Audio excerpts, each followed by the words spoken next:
kan waa ookiyaalkayga kanna waa buuggayga ookiyaalahayga ayaan xirtay buuggiina waan furay. Hello and welcome to Bilingual Storytime from Hennepin County Library, English and Somali. My name is Ruqia Abdi, and today I will be sharing with you a story that's one of the famous stories, folktales, and from Somalia, and it's called Lion's Share. This story is retold by Saeed Salah Ahmed and illustrated by Kelly W. It's a traditional story and it tells us an animal fable about the misuse of power. Assalamu alaikum warahmatullahi wabarakatuh. Walaalayaal, waa walaashin Ruqia Abdi.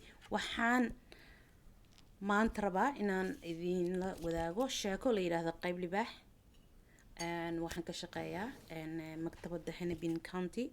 Sheekadani waxaa dib u sheegay Saeed Salah Ahmed. Waxaana sharxay Kelly illustrationka ku sameeyay sawirada. Normally we start sheeko xariir. Waxaan ku bilaabay ookiyaal inaan gashtay. Buugga aan soo qabsaday. Waxay noqon doontaa activity yar oo ilmaha u sheegi doono. Waana dib ayaana insha Allah ta'ala idinkaga sheegaya. So let's sit down and get ready for the story. Sheeko xariir waxaa jiri jiray. Let's sit down and enjoy our story. But before we start, I wanna open up with some activity with the kids so that you can do it together at home. Guriga hadhow tala sameynaysaan. So this is how it goes. This was song by Lori and Barkner. It's called These Are My Glasses. These are my glasses. This is my book.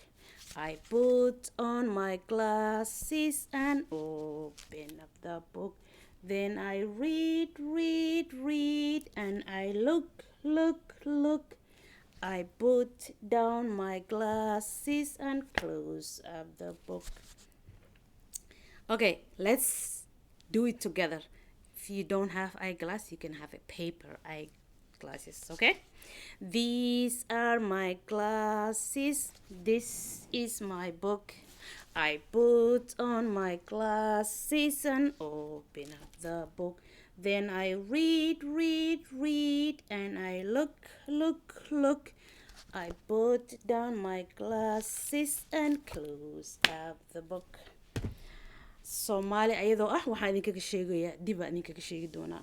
So let's start our story, and the main characters of those in this story are lion and fox and some wild animals, and I will be telling in Somali and then in English. Maalin maalmaha ka mid ayaa waxaa jiray waxaa dhacday in isku imaadeen habar dugaag wixii ahaa. Markaas kadib waxay sameeyeen sheeko funny waa very good casharna laga qaadanayo. Waxay sameeyeen wixii habar dugaaga isugu yimid.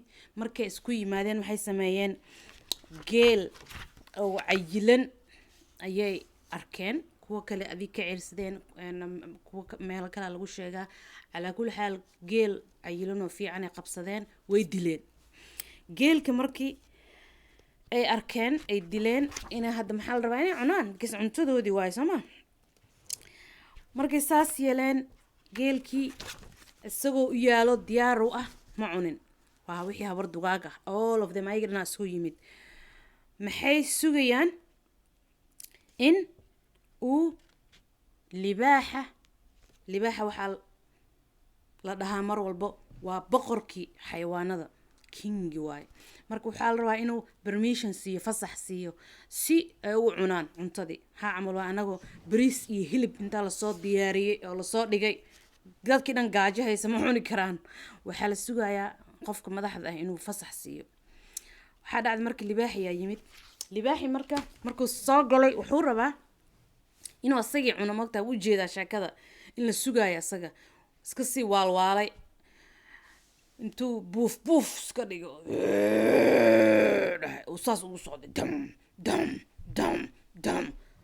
saasuu u ag socday markuu saas ayagii tash waa isku naxeen hoosay wada fiiriyeen wuxuu rabaa cabsi badan inuu kusoo abuuro markuu saas sameeyey khalaas way sii cabsadeen markaas wuxuu fiiriyey libaaxii wuxuu yidhi cali lagu yare kaale uu dhahay adiga noo qeybi waxaan libaaxa cali lagu yara la dhahaa sorry for cali waxaa lahay kaale bal noo qeybi badarkaan noo qeybi waraabihii soo baxay isna waraabihii de cunto isagana waraabo waa laga cabsadaa moogta anaga ka cabsanaa dadka wuu cunaa marka wuxuu sameeyey waraabihii wuxuu dhahay libaaxow bar adaa iska leh barka kalene anagaa qaybsanayno weli xaq ma aha laakiin wuxuu is dhahay bal wax badan hanaga sii jeestee libaaxi intuu fiiriyo hafkii calooshii haruurtay uu ku yaraatay camal intuu xanaaqayo dharbaaxa daasiye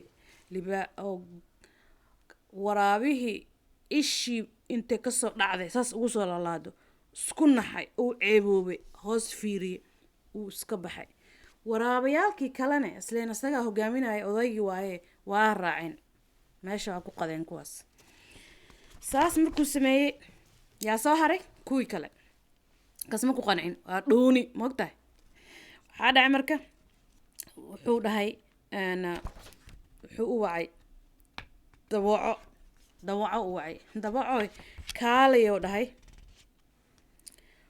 waraabihii cali lagu yaro ahaa waa fahmi waay si wax loo qeybiye kaali noo qeybi bal adiga caqligiisa argaya caqli muufa wuxuu dhahay kaali noo qeybi alaabtan hayee dhahde anaa qaybinayo dawacani mataqaanaa smart waay waxaa lagu yaqaanaa caqlile inay tahay sheekada kale wareejinayso waxay dhahday libaaxow haaf adaa iska leh haafka kalene haafkiisa adaa iska leh rubici kale soo harane haafkiisa adaa iska leh libaaxa intuu soo booday oo qosol kala dhacay habardugaagii kale waa fahmi waaya sheekada meel u socoto waxay dhan yaa waa usii camireen waa sii qosleen sheekada way fiican tahay laakiin caloosha isaga ka huraysaa ma rabaan big waa baxay wixii dhan asaa isku hubsaday libaaxi wuu cunay markuu cunay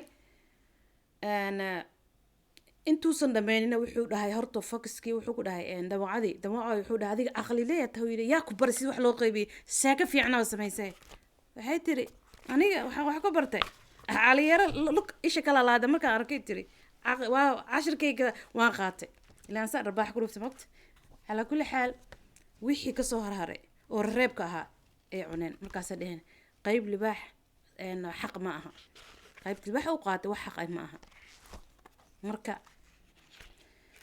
sheekada meesha ku dhamaatay maxaa laga fahmayaa in xaq darada aysan fiicneen qaas ahaan qofku markuu awood leeyahay adigoo kale big brother big sister hadaa tahay qof weyn abaay weyn abow weyn hadaa wax haysatid inaa smine keliga iskale nana xataa hadduu ahaa hadaa haysatid inaad share garaysid qayb dadka la qaybsatid ayaa fiican oo dadka abuse garaynin yeah I'm gonna tell in English right now so and I'm gonna summarize in English and so the beginning as like once upon a time, okay?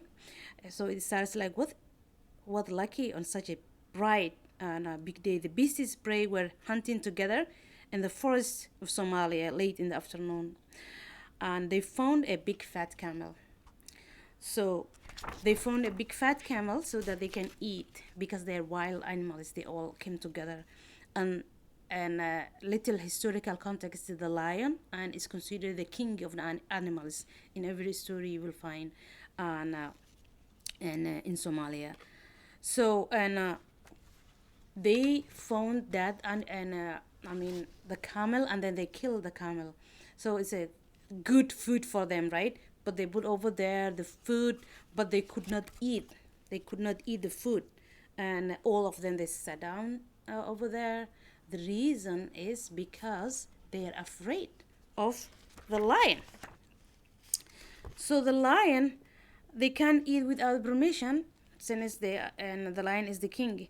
So the lion roared raising his bushy mane to warn the animals not to eat before him, like came walking them, and he walked like back and forth, so that they can't even touch. So now what he instilled them even more fear, so that they cannot eat. So what happened is, and he looked, and then a hyena, and one of them, and he called the hyena. It's like, oh, and hyena, oh, you Ali, and they kind of give a nickname sometimes, and animals. And he said, come on and please help us share this and food, which is the camel. So what he did is, and the hyena said, oh, and I'm gonna divide into half.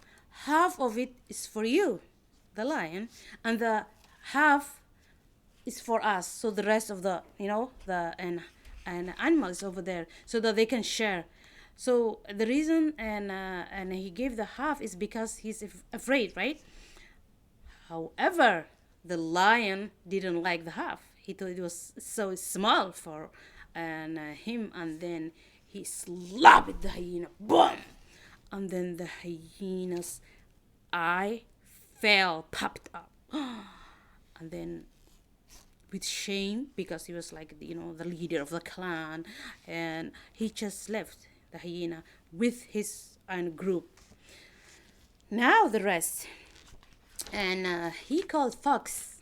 He said, oh, Fox, you see, little Ali, hyena, didn't understand how to divide the meat for us. Please, would you help us? And another historical context is, the fox is very smart, right? The fox comes and says, okay, I will do. And then the fox says, half is for you. And the other half of that is for you. And the rest, half of it is for you again. So the end of the story is, there was a very smaller fraction that left for the rest of the animals that did the work. Okay? So the lions, all of a sudden, because he could see that everything is going to his side, he started laughing, and the rest of the animals, like, they started laughing with him. Although they were not happy, they laughed. And he asked the fox, how smart are you? How did you learn how to divide well? And this. And then she said, oh, I learned my lesson when I saw the eye popped up from the hyena, right? So the rest of them, they just ate the leftover, when he ate. So the moral of the story is, it's misuse of power. People who are in power, they want to get everything for them. And sometimes you may be a big brother, big sister, you may be having a lot of candy. Sometimes you say, it's mine, I don't want to share. And that's not good. And sometimes you're responsible, right? You are a leader, you're leading a group maybe, and in your community, and then you'll see someone having a lot of stuff, but they don't want to share with other people. So that's not a fair. So the lesson for all of them is like, and they said, the lion's share is not fair. So because they did the work and they couldn't do, sometimes that's what we do. And we take a lesson from the stories. The story is like, we should never be unfair, right? We should be nice. We should be sharing. And I also want to share with you few words in Somali. And those words are libah, look, lion. And the other thing is fox, dawa. Okay? A lion's share is qayb libah. Lion's share is qayb libah. And right now, I want to kind of conclude this story, but parents, and I want to remind you to kind of do activity with your children. For example, you can make, and I shared with you the song, and you can make up and like cut up paper and then put on the eyeglass and then and kind of a pretend. And walaalayaal waxaan rabaa inaan idin share garay insha Allah and waxyaabo la dhaho early literacy skills oo ciyaalka hadda مثلا waxyaabaha marmar sheekooyinka waxa laga yaabaa sheekooyin run ah inaan jecelnahay ciyaalkeen inay ay maqlaan kaliya oo aysan maqlan sheekooyin kale waxay ka faa'iidayaan hadda ear literacy-ga xirfadaha la rabo inay bartaan markay yar yihiin ku celcelintoo kale imaginationkoo kale inuu ma arkino qayaalkooda uu noqdo dad wax oo wax aanan dhicin ma la awaal samayn karo waxaa kaloo jirta cashar in laga qaadan karo matalan hadda matalan foxtoo kale caqli leey waaye matalan meel aad u jeedid xaqtaa hadduu xaq yahay adoo u jeedo laakiin qof dadka abuse garanaya ama dilaya ama naftaada wax ku samaynaya hadda il bay aragti sii lalaad waxay tiri aniga hawlajaas kuma jiro danteeday raacatay marka inaan layska waalwaalin sometimes in istaraatiijiyadaas xataa ciyaalka ma arkino ay bartaan storyga lagu baraa casharadaas marka insha allah tacaala buugga waxaad ka helaysaan Hennepin County Library fadlan ka raadsada waxaan kaloo rabaa heesta macnaheed inaan idiin sheego marka waxaan idhi these are my glasses this is my book kani waa kuwan waa okyaalkayga kana waa buuggayga I put on my glasses and open up the book okyaalkan xiranaya buuggana waan furayaa markaas maxaa say I read waan aqrinayaa I look waan fiirinayaa okyaalkan iska bixinaya I put down my glasses and close up the book saasa ugu celcelin kartaa maxay ku baranayaan okyaalkii dhigitaankii xiritaankii gacantaas xataa lagu qaadayo waxaas la sameyna la furaayo xirfad aday u tahay marka I don't want to say goodbye but I want to say see you next time kulanti dambe oo wacan. Assalamu alaikum.